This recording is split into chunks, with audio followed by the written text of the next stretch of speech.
Memories of ancient wrongs and bygone betrayals were not oft put aside by the lords of the Trident, whose enmities ran as deep as the rivers that watered their lands. The writings of Maester Andal, the world of ice and fire, the Riverlands.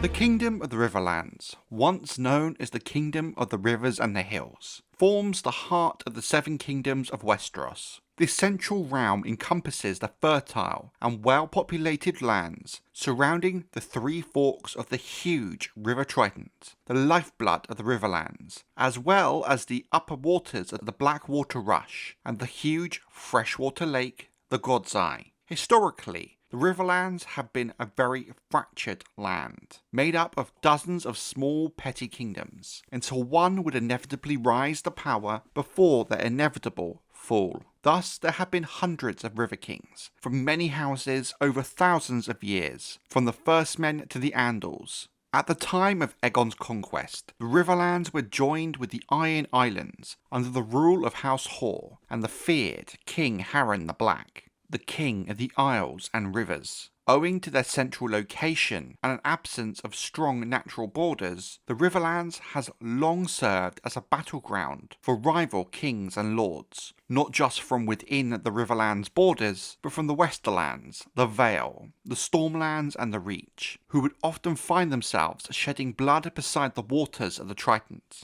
Their people, known as the Rivermen, or sometimes Riverlanders, are a very varied folk, hardy fighters, humble fisherfolk, and devout small folk alike. The lords of the region are famed for their contentious natures and are collectively styled riverlords. The Riverlands are governed from Riverrun by House Tully, the lords paramount of the Trident since Aegon's conquest, so their hold on their kingdom is a relatively recent occurrence. Among the notable houses of the region, past and present, are the Blackwoods, Brackens, Darries, Freys, Lothstons, Mallisters, Mootons, Mudds, Pipers, Rygars, Strongs, Vance and Wents, all of whom held power for a time. The Riverlands takes its name from the countless rivers that flow through the kingdom, most of all the three great branches of the River Trident, the Red Fork, stained red by the mud and silt that washes down from the western hills, flowing from its source in the hills of the Westerlands to Riverrun, where it merges with the Tumblestone River,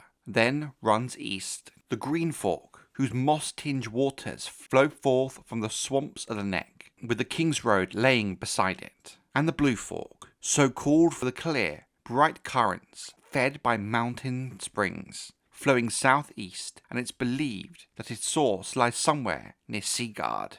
These broad rivers serve as the chief highways of the kingdom, bearing trade and travellers, and it's not so rare a sight to glimpse long chains of poleboats stretching miles or more along their courses. The three forks come together a short distance from Lord Harroway's town to form the Trident, a place where the waters run dangerously quick due to the merging of the three forks. From there, the Trident then pours into the Bay of Crabs at Saltpans. The northern part of the Blackwater Rush flows through the southern Riverlands, with headwaters near Stony Sept. The Blackwater flows southeast and is joined by two tributaries, one east to Stony Sept and one from the God's Eye. It flows all the way to King's Landing in the Crownlands, the seat of the Iron Throne, situated at the mouth of the Blackwater Rush, where it empties into Blackwater Bay. Given the countless rivers, the Riverlands also is home to countless lakes, big and small, the largest and most important of which is the God's Eye. The God's Eye is said to have an odd current and very hungry fish that keep the local population well fed. The mighty castle of Harrenhal stands upon the northern shore of the God's Eye, while a smaller, unnamed settlement lies along the southern bank. At the lake's very heart rises the Isle of Faces, where the pact between the children of the forest and the first men was sworn during the Age of Heroes. Now and again, rivermen attempt to cross the waters to that sacred isle, yet winds or sudden flurries of ravens are said to drive them back. The lake is also said to be home to black swans, known to haunt the lake's margins. The land surrounding the great castle is said to be made up of gentle hills, winding streams, bright fields, and scattered holdfasts. Farther south, the terrain thickens into thick and dense forests. North of here, the King's Road ran along the green fork of the Trident, through fertile valleys and green woodlands, past thriving towns and stout holdfasts, and the castles of the Riverlords. The Thoughts of Catelyn Tully, A Game of Thrones, Chapter 28. Catelyn 5. The Trident is the lifeblood of the Riverlands, and the Riverlands itself the very heart of Westeros. Yet for all their riches and traffic that the Trident brings, the Riverlands have never boasted a true city, strange as that may seem. Market towns are abundant, and even some larger towns and small ports exist, but no settlement has ever risen to city status. But there is a very good reason for this. For a town to develop into a city, there has to be regional stability, which is something the Riverlands has never had, with its turbulent past and the reluctance of former kings to grant charters that might have allowed places such as Saltpans, Lord Harroway's town or Fairmarket to grow beyond their bounds and become what you would call a true city. Notable towns of the Riverlands include the likes of Fairmarket, Harrenhal, Lord Harroway's town, Maidenpool, Saltpans and Stony Sept. However, there are many smaller market towns and villages dotted around the Riverlands. Over the long history of the Riverlands, each of these towns has risen and fallen from prominence and has been the site of major historical event. Other than the towns and villages, there are of course many small settlements and strongholds, often the seat of ancient houses. Most notable of these would include Darry, Harrenhal, Raventree Hall, Riverrun, Seagard, Stonehenge, and the Twins. While Riverrun is the seat of House Tully, the lords paramount of the Riverlands at the start of the main book series, and it is a formidable castle, it is not the largest nor strongest castle in the Riverlands, with that title belonging to the ruined castle of Harrenhal, which while is a ruin, is still highly defendable from conventional attack. Other places of note are the ancient ruins of Oldstone, once the seat of House Mud in the days of the River Kings, and the vast lake known as the God's Eye, with the Isle of Faces at its heart. The Lady Leaves is said to dwell within a hidden village among the trees, while at High Heart tales speak of a lingering ghost at the mouth of the Trident. The people of the Riverlands are often called rivermen, or Riverlanders. In long gone ancient days, the region was settled by the first men, who over long centuries established many petty kingdoms among the rivers and hills. With the coming of the Andals, these first men kingdoms south of the Neck were conquered. Yet the victors did not destroy those they had defeated, as the first men greatly outnumbered the newcomers. The Andal warlords chose to instead absorb them into their own new kingdoms via countless marriages between sons and daughters of first men kings to those of Andals. While some houses, such as the Blackwoods, can still claim more pure first men descent,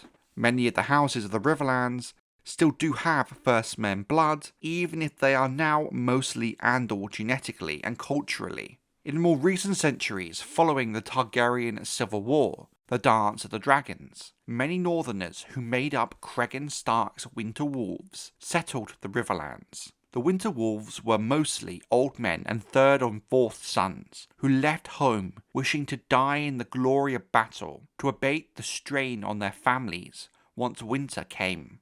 After many survived the war, they settled in the Riverlands rather than returning back to the north, taking riverwomen to wife during the so-called Widows' Fairs, filling the void of the thousands of rivermen whom were killed in the war, given the Riverlands, as in most wars in the history of Westeros, was one of the primary battlegrounds. Introduced to Westeros by the Andals, the faith of the Seven has become the dominant religion of the Riverlands. The region is home to numerous septries and many septs and mother houses, which were founded during the reign of Humphrey Tague, King of the Rivers and the Hills, in the age of 100 petty kingdoms. In earlier days, the faith militant held considerable strength among the rivermen, and Stony Sept was especially renowned for its chapter of the Warriors' Sons. Even into the Targaryen era of Westeros, the faith militant still had a strong presence in the Riverlands, and was a key factor in the downfall of King Aenys Targaryen during the faith militant uprising.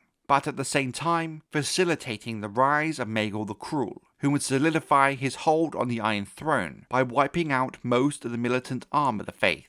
Yet not all Riverlords bent the knee to the Seven. House Blackwood of Raventree Hall remains steadfast in its worship of the old gods of the First Men, as do those Northerners who settled the Riverlands after the Dance of the Dragons, choosing to keep the faith of their ancestors. There is, however, some suggestion the House Blackwood were once a northern house, pushed out of the north by House Stark, hence why they still hold the old gods where their neighbours do not. In times of peace, they would have encountered fisherfolk in their skiffs, grain barges being poled downstream, merchants selling needles and bolts of cloth from floating shops, perhaps even a gaily painted mummer's boat with quilted sails of 100 colours, making its way upriver from village to village and castle to castle. The thoughts of Jaime Lannister on the Riverlands. A Storm of Swords, Chapter 1. Jaime 1. Life in the Riverlands relies largely upon its waters. The three forks of the Trident and the Blackwater Rush chief amongst them. Fishermen cast their nets from their banks. Farmers till the rich floodplains. Merchants send pole boats laden with goods downstream, and even mummers travel the currents in search of coin and audience. The Riverlands is home to many distinct customs and cultural elements. Guest rights is held in the highest esteem among the rivermen, though their lords are notorious for their quarrels and shifting allegiances. In most cases, even the most resentful foe holds to guest rights. The funeral rites of House Tully are especially striking. The deceased is set adrift upon the Red Fork in a small boat, which is then ignited by flaming arrows. Boat and body alike are consumed by the fires before slipping beneath the waters. Like the other kingdoms of Westeros, noble bastards born in this region commonly bear a bastard surname, with that name fittingly being Rivers. There are also several prominent legends, myths and old wives' tales. Among the small folk, High Heart is avoided, though many believe the hill to be haunted by the ancient Children of the Forest. The Lady of the Leaves is said to rule a hidden community, dwelling within the branches of a forest, while on the Isle of Faces in the God's Eye, the mysterious green men are believed to guard the ancient weirwoods, an isle seldom visited by those on the mainland. Though the Riverlands are rich in soil and thickly populated, they are ill served by geography and governance alike. Lacking strong natural frontiers and long plagued by divided rule, the region's unity in war is often uncertain, which in turn limits the strength House Tully of Riverrun can reliably muster, which is clearly seen in the recent conflicts, such as the Targaryen Civil War, the Dance of the Dragons, where Tully bannermen fought on both sides of the war. Some sources suggest the Riverlands might field as many as 45,000 men, with roughly 3 foot soldiers for every mounted knight. In practice, however, the hosts actually seen in the field have been far smaller. During Aegon's conquest, when Aegon marched against the Reach with 11,000 men, the greater part of that force hailed from the Riverlands. More than a century later, in the Dance of the Dragons, the Lords of the Trident raised armies twice, one numbering 6,600, the other near 4,000. Whether these forces were composed of the same men or drawn from fresh levies each time remains unclear. Among the Riverlords, House Frey stands out for its strength, being able to summon at least 4,000 men on its own, some 1,000 knights and 3,000 infantrymen.